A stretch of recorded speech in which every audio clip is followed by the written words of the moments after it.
केंद्रीय सहकारिता मंत्री अमित शाह ने देश में जैविक कृषि को बढ़ावा देने की जरूरत पर दिया बल। कहा, आने वाले दिनों में भारत दुनिया के ऑर्गेनिक मार्केट का बनने जा रहा है सबसे विश्वसनीय और बड़ा ब्रांड। कालका से पिंजौर के बीच हॉट एयर बैलून एडवेंचर की हुई शुरुआत। मुख्यमंत्री मनोहर लाल और विधानसभा अध्यक्ष ने किया हॉट एयर बैलून से सफर।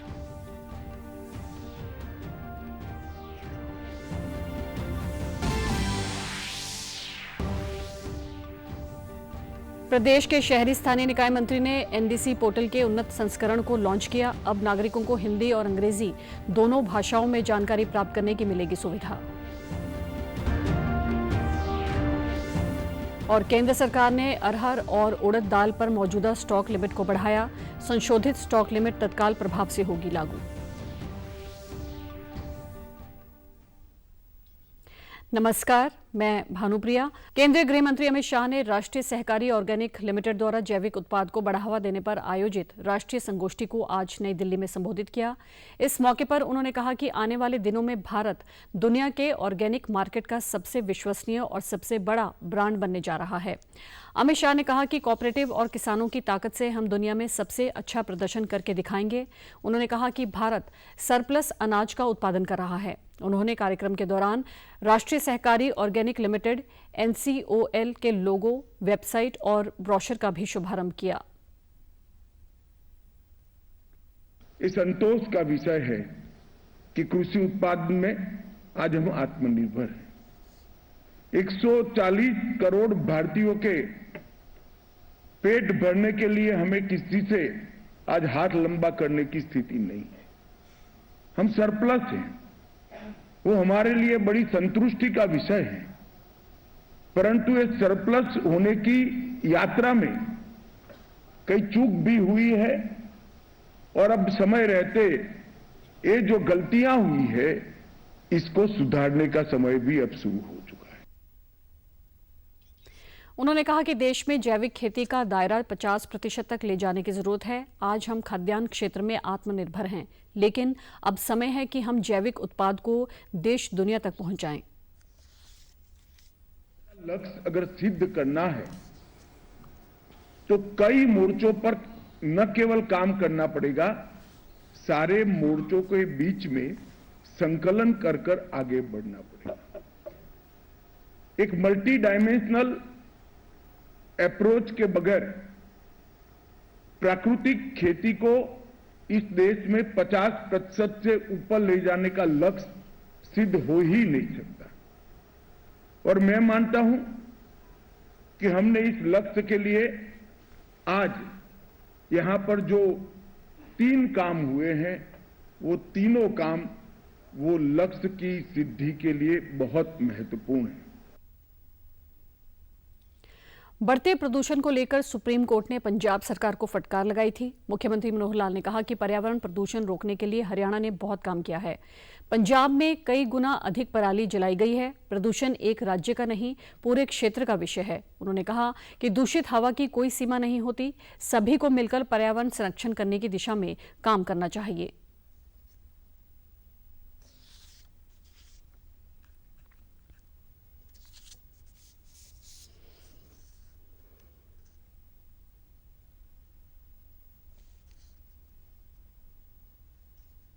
हरियाणा में जब आप करेंगे, हरियाणा हमने बहुत कुछ कंट्रोल कर लिया है, जो है वो भी हम ठीक करेंगे, लेकिन पंजाब में और ज्यादा हो रहा है, उसका वो नहीं होना चाहिए। लेकिन दूषित हवा की कुछ सीमाएं तो है नहीं।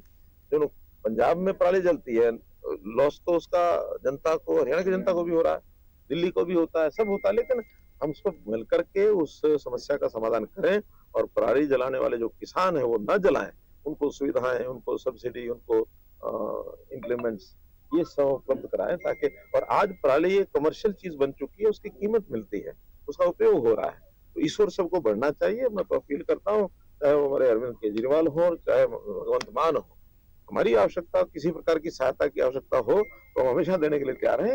एक ये कोई पॉलिटिकल इशू नहीं है, ये एक हवा को शुद्ध रखना हमारे सबके स्वास्थ्य के नाते से भी ठीक है। और बहुत से ऐसे जो हमारे काम रुक जाते हैं, देखिए ना, जितना ज्यादा हवा का जो वातावरण खराब हुआ है, उसके कारण से ऑफिस भी बंद करने पड़े हैं, कई जगह स्कूल बंद करने पड़े हैं, वर्क फ्रॉम होम की बात आई है, ऑड इवन का विषय चल रहा है।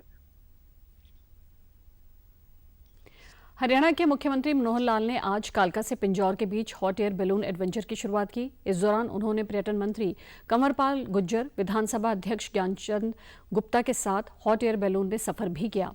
सफर के बाद मुख्यमंत्री ने अपना अनुभव साझा करते हुए कहा कि प्रदेश में हॉट एयर बैलून की चर्चा लंबे समय से चल रही थी। उन्होंने कहा कि हॉट एयर बैलून के लिए अनुकूल मौसम और एक स्थान की जरूरत होती है, जिस वजह से पिंजौर का चुनाव किया गया। उन्होंने कहा कि पर्यटन देश और दुनिया में एक बहुत बड़ा सेक्टर है। दुनिया भर से पर्यटक एक से दूसरे देश में जाते हैं। और आज ये हॉट एयर बैलून का जो एक प्रोजेक्ट है, इसको आज शुरू किया गया है। एक ट्रिप प्रातःकाल ये सनराइज के समय से पहले इनको करना होता है, क्योंकि उनकी अपनी कंडीशंस होती हैं, हवा की कंडीशन और मौसम का सारा। और ये जो वादी है, वैली है, इसके अंदर उनको सुटेबल जगह मिली है। ये सब लोग एक हाई एंड के जो टूरिस्ट होते हैं, उनके लिए एक ये सर्विस है। उस नाते से अपना ये जो उनका एक कार रहता है सफर करने का, वो करेंगे। वास्तव में इस हॉट एयर बैलून का जो कंट्रोल उनका अपना होता है, वो अप डाउन का तो रहता है, कितना ऊपर ले जाना है, कितना नीचे करना। साइड में जो आते जाते इनको ट्रेवल करना होता है, वो विंड की दिशा में ही वो करते हैं। अगर हवा अचानक बीच में चेंज कर दे अपना रास्ता, तो वो फिर उधर ही चल पड़ता है। हमारा भी जब ये विंड शुरू हुई तो उन्होंने पहले कहा कि एयर स्ट्रिप पर उतरेगा, डायरेक्शन उधर की है। उतारा इनको, लैंडिंग और टेक ऑफ इनकी मास्टरी होती है। ठीक जगह पर लैंडिंग करते हैं, जहाँ खाली जगह उसके ऊपर लैंड कर लिया। और बहुत नीचे भी ले आते हैं, जब पेड़ों के साथ भी अच्छा बहुत से जानवर, जंगली जानवर वो हमको देखने को मिले और बहुत अच्छा दृश्य बना। उन्होंने कहा कि कालका से कलेसर के बीच बनने वाले साइकिल ट्रैक पर कार्रवाई चल रही है। होम स्टे पॉलिसी भी इस दिशा में काफी अहम साबित होगी, ताकि पर्यटन का विकास हो सके। प्रदेश के मुख्यमंत्री मनोहर लाल से चंडीगढ़ में हरियाणा ग्रामीण सफाई कर्मचारी संघ व ग्रामीण चौकीदार संघ से मुलाकात कर उनका मासिक मानदेय बढ़ाने पर मुख्यमंत्री को धन्यवाद दिया। प्रदेश सरकार ने हरियाणा ग्रामीण सफाई कर्मियों का 14,000 रुपये से 15,000 रुपये मासिक मानदेय किया था। महर्षि वाल्मीकि जयंती पर मुख्यमंत्री ने सफाई कर्मचारियों को दिवाली के तोहफे की सौगात दी थी। इसी तरह ग्रामीण चौकीदारों को 11,000 रुपये मानदेय व 4,000 रुपये वर्दी भत्ता एवं हर 5 साल के बाद साइकिल मिलेगी। इसके अलावा चौकीदारों को 1,000 रुपये लाठी एवं बैटरी के लिए सालाना मिलेंगे। इस दौरान मुख्यमंत्री ने कहा कि सब लोग आगे बढ़ें, किसी के साथ भेदभाव न हो। समान भाव से हम गरीब व अंत्योदय परिवारों की आर्थिक, सामाजिक व शैक्षणिक स्थिति के उत्थान का कार्य कर रहे हैं। वहीं मुख्यमंत्री ने प्रदेशवासियों और सभी कर्मचारियों को दीपावली की अग्रिम शुभकामनाएं दी। उन्होंने कहा कि सभी सफाई कर्मचारियों, सभी चौकीदारों और सभी ट्यूबवेल ऑपरेटर्स को दिवाली की मिठाई के लिए 501 रुपये दिए जाएंगे। हरियाणा के शहरी स्थानीय निकाय मंत्री डॉक्टर कमल गुप्ता ने एनडीसी पोर्टल का उन्नत संस्करण लॉन्च किया। पोर्टल अब नागरिकों को हिंदी और अंग्रेजी दोनों भाषाओं में जानकारी प्राप्त करने की सुविधा प्रदान करेगा। डॉक्टर कमल गुप्ता ने हरियाणा सिविल सचिवालय में एनडीसी पोर्टल का उन्नत संस्करण लॉन्च करने के बाद आयोजित एक पत्रकार वार्ता को संबोधित किया। इस दौरान उन्होंने कहा कि वित्तीय वर्ष 2023-24 में विभिन्न विकास परियोजनाओं के लिए 791.44 करोड़ रुपए का बजट आवंटित किया गया है। इसके अलावा दिव्य नगर योजना के तहत 50 करोड़ रुपए और अटल नवीकरण और शहरी परिवर्तन मिशन योजना के तहत 3,116 करोड़ रुपए के बजट को मंजूरी दी गई है। 44 लाख ये रुपया हम खर्च कर चुके हैं। निगम को हमने 10 करोड़ तक का हमने पावर दे दिया। 10 करोड़ तक के काम वो स्वयं कर सकते हैं। पहले शायद ये फाइल सीएम तक आती थी या मंत्री तक आती थी।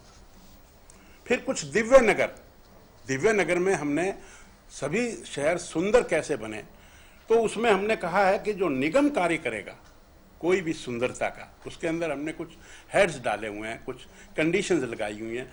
तो उसमें 50% खर्चा वो अपने निगम से करें, 50% खर्चा वो दिव्य स्कीम के अंडर स्टेट करेगा, और जो परिषद हैं उसमें 65% खर्चा जो है वो निगम स्टेट करेगा, 35 वो करेंगे, और जो पालिकाएं हैं वो 25% करेंगी और स्टेट 75% करेंगे। निकाय मंत्री ने प्रेस कॉन्फ्रेंस के दौरान बुनियादी ढांचागत उपलब्धियों के बारे में भी जानकारी दी। उन्होंने बताया कि शहरी स्थानीय निकायों द्वारा 93.66 किलोमीटर सड़कों की मुरम्मत की गई है, जो शहरी बुनियादी ढांचे में सुधार के प्रति प्रतिबद्धता प्रदर्शित करता है। वो लगभग 93.66 किलोमीटर रोड्स का सुधारीकरण किया है। हमने 14,423 टू व्हीलर पार्क करने के जो डब्बे हैं वो हमने पूरी स्टेट में बनाए। हमने सभी डीएमसीज की मीटिंग ली, हमने हर जिले को टारगेट दिए, किसी को 5,000, किसी को 2,000, किसी को 3,000, कि भाई इतने तो आप टू व्हीलर के स्टैंड बनाइए, इतने आप 4 व्हीलर के बनाइए। तो हमने 14,423 टू व्हीलर स्टैंड बनाए और 28,000 हमने 4 व्हीलर स्टैंड बनाए। हरियाणा के एडीजीपी एसी चावला ने पंचकुला स्थित डायल 112 के मुख्यालय में प्रेस वार्ता की। इस दौरान उन्होंने बताया कि पुलिस ने महिलाओं के लिए 2 व्हाट्सएप नंबर जारी किए हैं। महिलाएं किसी भी गड़बड़ी के लिए पुलिस को वीडियो, फोटो भेजकर सूचित कर सकेंगी। पुलिस ने महिलाओं के लिए व्हाट्सएप नंबर 7988901091 और 8264591192 जारी किए हैं। महिला शक्ति दुर्गा को भी डायल 112 से जोड़ा गया है। उन्होंने बताया कि महिला जिस गाड़ी में सफर करती है उसकी जानकारी अथवा फोटो पुलिस द्वारा प्राप्त लिंक पर अपलोड कर सकती हैं, जिसके बाद महिला की यात्रा के दौरान पुलिस की मॉनिटरिंग रहेगी। एसी चावला ने कहा, महिलाओं के लिए ये सुविधा दिवाली के दिन से शुरू होगी। उन्होंने कहा कि महिलाओं को सुरक्षा मिले, इसके लिए पुलिस प्रशासन ने ये फैसला किया है। हम ज्यादा सुरक्षा दे सके और प्रदेश को महिलाओं के लिए सुरक्षित बना सके। 112 पे या 1091 पे फोन करें, तुरंत मदद पहुंचती है। इसके अलावा हमने दुर्गा शक्ति ऐप की और दुर्गा शक्ति वाहनों को भी इंटीग्रेट किया हरियाणा 112 के साथ। जो 2 चीजें हम महत्वपूर्ण अब करने जा रहे हैं वो आपके समक्ष रखना चाहूंगा। पहला है कि कई जगह हमें ये बात पता चली कि महिलाएं जिस समय कोई दिक्कत देखती हैं, इमरजेंसी नहीं है, वो केवल चाहती हैं कि मैं नोटिस में ले आऊं। जैसे उदाहरण के तौर पे कि जी इस चौक पे हमेशा शराबी खड़े रहते हैं। अब वो बोलना नहीं चाहती, बोलेगी, कई बार रिस्क हो जाता है।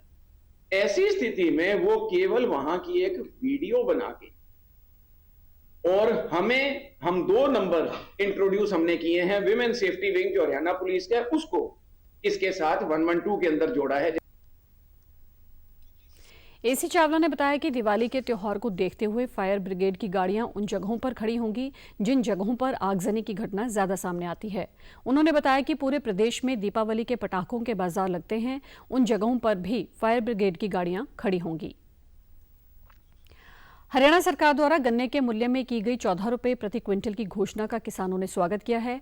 यमुनानगर में किसानों ने कहा कि मुख्यमंत्री मनोहर लाल ने 14 रुपये प्रति क्विंटल की वृद्धि की घोषणा करके उन्हें दीपावली का तोहफा दिया है। किसानों ने बताया कि हरियाणा में दिया गया ये भाव भारत में सबसे ज्यादा है। उन्होंने ये भी कहा कि अगले साल के लिए भी मुख्यमंत्री ने अभी से गन्ने के मूल्य में बढ़ोतरी की है, जिससे वे बहुत खुश हैं।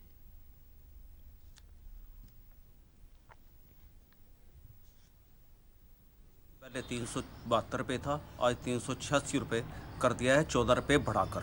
और हम तय दिल से अपने मुख्यमंत्री का बहुत बहुत धन्यवाद करते हैं। और अगले आने वाले समय में उन्होंने अगले साल के लिए भी 14 रुपये बढ़ाने की घोषणा कर दी है और अगले साल 400 रुपये करीब हमारा गन्ने का रेट हो जाएगा। सीएम साहब ने किसानों को दिवाली बम्पर तोहफा दिया है। 14 रुपये बढ़ाकर 386 रुपये गन्ने का रेट कर दिया जी। इसके बाद आने वाले साल के लिए भी 14 रुपये की बढ़ोतरी का वादा दिया जी।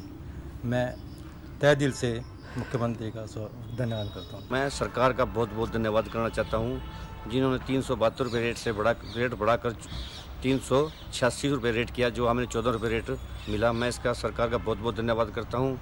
ये सरकार का हमारी सरकार की तरफ से हमारे लिए एक तोहफा है और सरकार ने एक आश्वासन भी दिया है भी अगले साल हम इस रेट को बढ़ाकर 400 रुपये कर देंगे। इसके लिए हम सरकार का बहुत बहुत धन्यवाद करते हैं।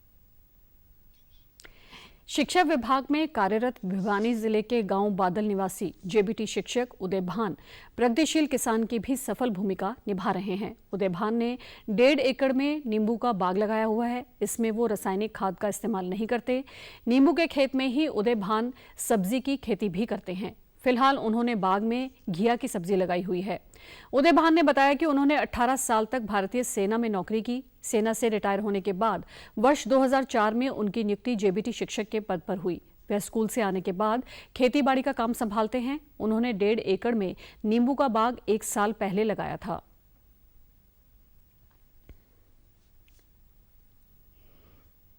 अभी जो है ये नींबू का 1.5 एकड़ में बाग लगा रखा है। इसमें पूरा ऑर्गेनिक है और अच्छी ग्रोथ हो रही है। इसमें जो है मैं बिल्कुल इसमें कोई भी जो है इस्तेमाल नहीं होगा केमिकल। इसमें बिल्कुल गाय का गोबर और भैंस का गोबर और गुत्तर इस्तेमाल करता हूँ, जिससे बहुत बढ़िया ग्रोथ हो रही है। और इसके अंदर प्योरली जो है ऑर्गेनिक इस्तेमाल होगा। नींबू के बाग में मैं सब्जी भी लगा रहा हूँ और सरकार से मेरे को पूरा सहयोग मिल रहा है। और लोगों को भी मैं जागरूक कर रहा हूँ भाई सरकार का सहयोग लेकर के अपना बाग लगाएं और ऑर्गेनिक खेती करें और ऑर्गेनिक सब्जी करें। उदय भान ने बताया कि वे रासायनिक खाद का इस्तेमाल नहीं करते हैं। खेती में वे जैविक एवं देसी खाद का ही इस्तेमाल करते हैं। वहीं कृषि विशेषज्ञ चंद्रभान शोरान ने बताया कि आजकल किसान कृषि की आधुनिक तकनीक का इस्तेमाल कर रहे हैं। इसके लिए जिले के किसानों को समय समय पर पुरस्कार भी मिल रहे हैं। उदय भान का ये अच्छा प्रयास है। रासायनिक खाद का प्रयोग नहीं करना अच्छी पहल है। इससे दूसरे किसानों को भी प्रेरणा मिलेगी। इन्होंने सब्जियों में लौकी का उत्पादन जैविक खाद के साथ किया है और बागवानी में इन्होंने नींबू वर्गीय पौधे खास करके नींबू ही का ही उत्पादन अच्छा करने लग रहे हैं।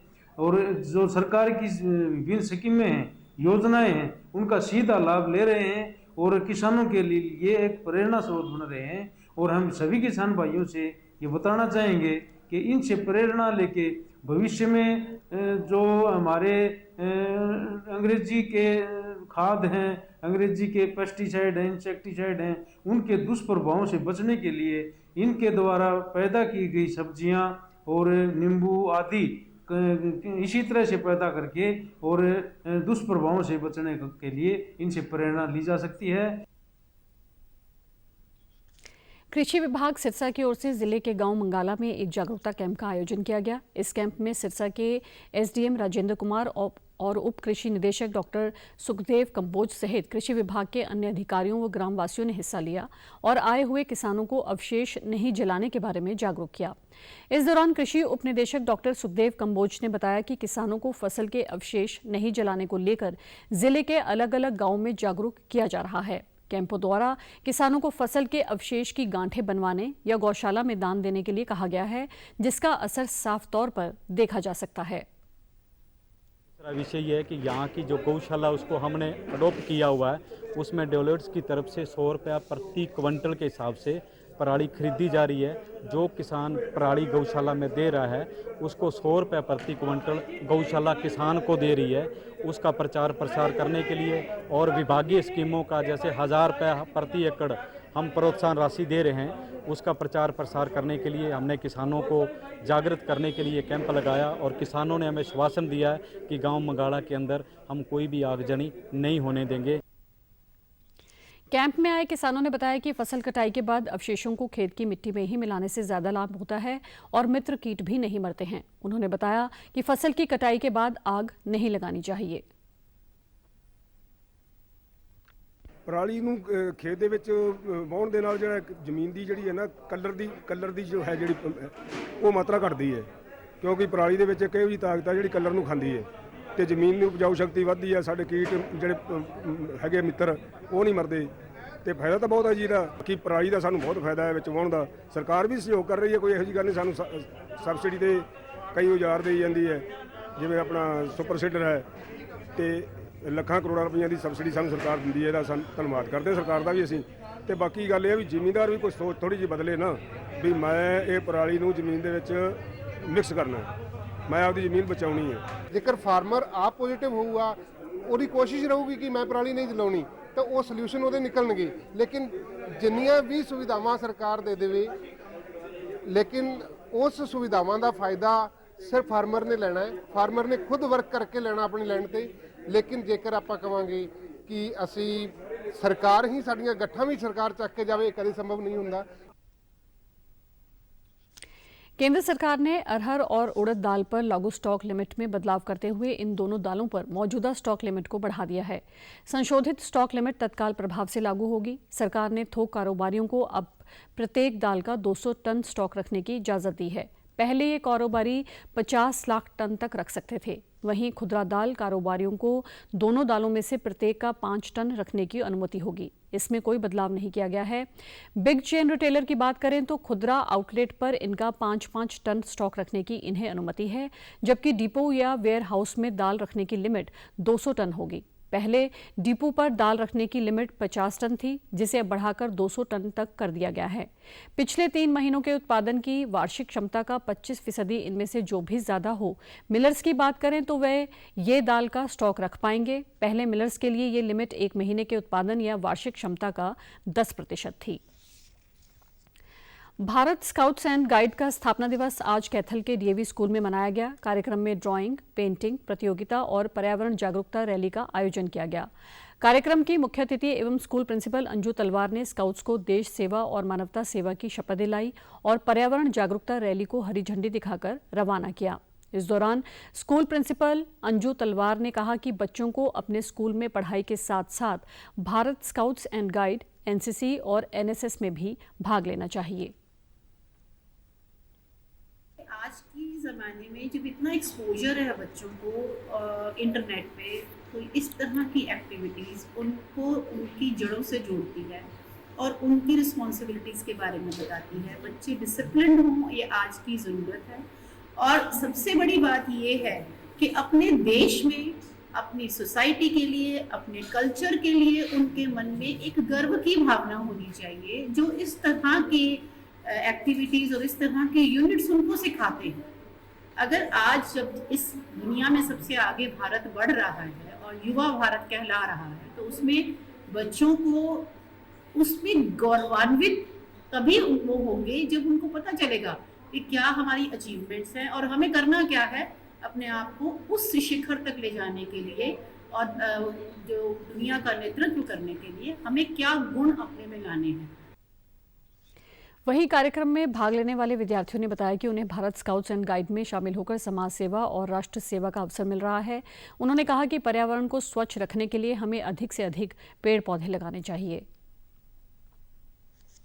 इसकी यूनिट बनाई गई है ताकि हर बच्चे को, हर युवा साथी को कॉलेज लेवल तक, स्कूल लेवल तक इससे जोड़ करके देश प्रेम की भावना, देश के प्रति समर्पण भावना उनके अंदर जो जज्बा पैदा करता है, वो Bharat scouts and guide, NSS unit, इस प्रकार की यूनिट सभी जो मिलकर के बच्चे इसमें आते हैं। युवा है वह और अन्य चीज़ों में अपना ध्यान लगा रहा है, परंतु देश की प्रगति के लिए युवा को एकाग्रित होकर मानवता की सेवा करनी चाहिए और बुरे समय में एक दूसरे की साथ देना चाहिए। और आज जब मैंने स्काउट एंड गाइड्स को ज्वाइन कर रखा है, सर लोगों को जागरूक करना चाहते हैं कि पर्यावरण हमारे लिए कितना जरूरी है। जैसे कि हम पेड़ कटते ही जा रहे हैं, अगर हम पेड़ की कीमत को जानते हैं कि पेड़ से हमें ऑक्सीजन मिलती है, फल फ्रूट और अन्य चीज़ें मिलती है, अगर पेड़ नहीं होंगे तो जन जीवन वो अस्त व्यस्त हो जाएगा। अगर हम पेड़ लगाएंगे तो हर एक बंदा हर एक पेड़ लगाएगा, तो जिससे हमें ऑक्सीजन मिलेगी और पर्यावरण में हरियाली होगी। पलवल के गांव गदपुरी स्थित आरोही मॉडल सीनियर सेकेंडरी स्कूल में छात्रवृत्ति कार्यक्रम का आयोजन किया गया। इस दौरान जिला उपायुक्त नेहा सिंह ने CSR स्कीम के तहत पलवल एवं आसपास के जिलों के 37 मेधावी छात्र छात्राओं को आगे के अध्ययन हेतु 10-10 हजार रुपये की छात्रवृत्ति भेंट की। इस कार्यक्रम में जिला शिक्षा अधिकारी अशोक कुमार वघेल, आरोही स्कूल के प्राचार्य सुरेश सिंह भी मौजूद रहे। जिला उपायुक्त नेहा सिंह ने कहा कि क्यूब हाईवेज रूट्स फाउंडेशन एवं Delhi Agra toll road private limited ने अपने सामाजिक उत्तरदायित्व कार्यक्रम के अंतर्गत छात्रवृत्ति कार्यक्रम का आयोजन किया। उपायुक्त नेहा सिंह ने सभी विद्यार्थियों को छात्रवृत्ति के लिए शुभकामनाएं दी। उन्होंने कहा कि शिक्षा के माध्यम से जीवन में किसी भी लक्ष्य को हासिल किया जा सकता है। बच्चों को हमने स्कॉलरशिप दिया है और जिनमें से 27 लड़कियां थी, तो मुझे जानकर बहुत खुशी हुई, स्पेशली इस बात की। आज मुझे लगता है कि इस कार्यक्रम से जब भी हमें कोई भी ऐसे अप्रिशिएट करता है तो वो बहुत ही अच्छा, हमें बहुत ही मोटिवेट करता है। बच्चों, मुझे लगता है कि आज के प्रोग्राम जो भी यहाँ बच्चे आए थे उनको बहुत मोटिवेट करेगा। उनके पेरेंट्स और टीचर्स आए थे, स्पेशली जो लड़कियों के पेरेंट्स थे, मुझे लगता है कि इस कार्यक्रम के बाद उनको और मोटिवेशन मिलेगी कि उनके बच्चे जितना पढ़ना चाहे, जितनी आगे तक पढ़ाई। सरस आजीविका मेला 2023 में स्वयं सहायता समूहों की महिलाओं के स्टार्टअप को लेकर वर्कशॉप का आयोजन किया गया। कार्यशाला में बताया गया कि कैसे SHG की महिलाएं अपना स्टार्टअप कर सकती हैं। कार्यशाला की शुरुआत राष्ट्रीय ग्रामीण विकास व पंचायती राज संस्थान दिल्ली ब्रांच की centre head doctor Ruchira Bhattacharya ने किया।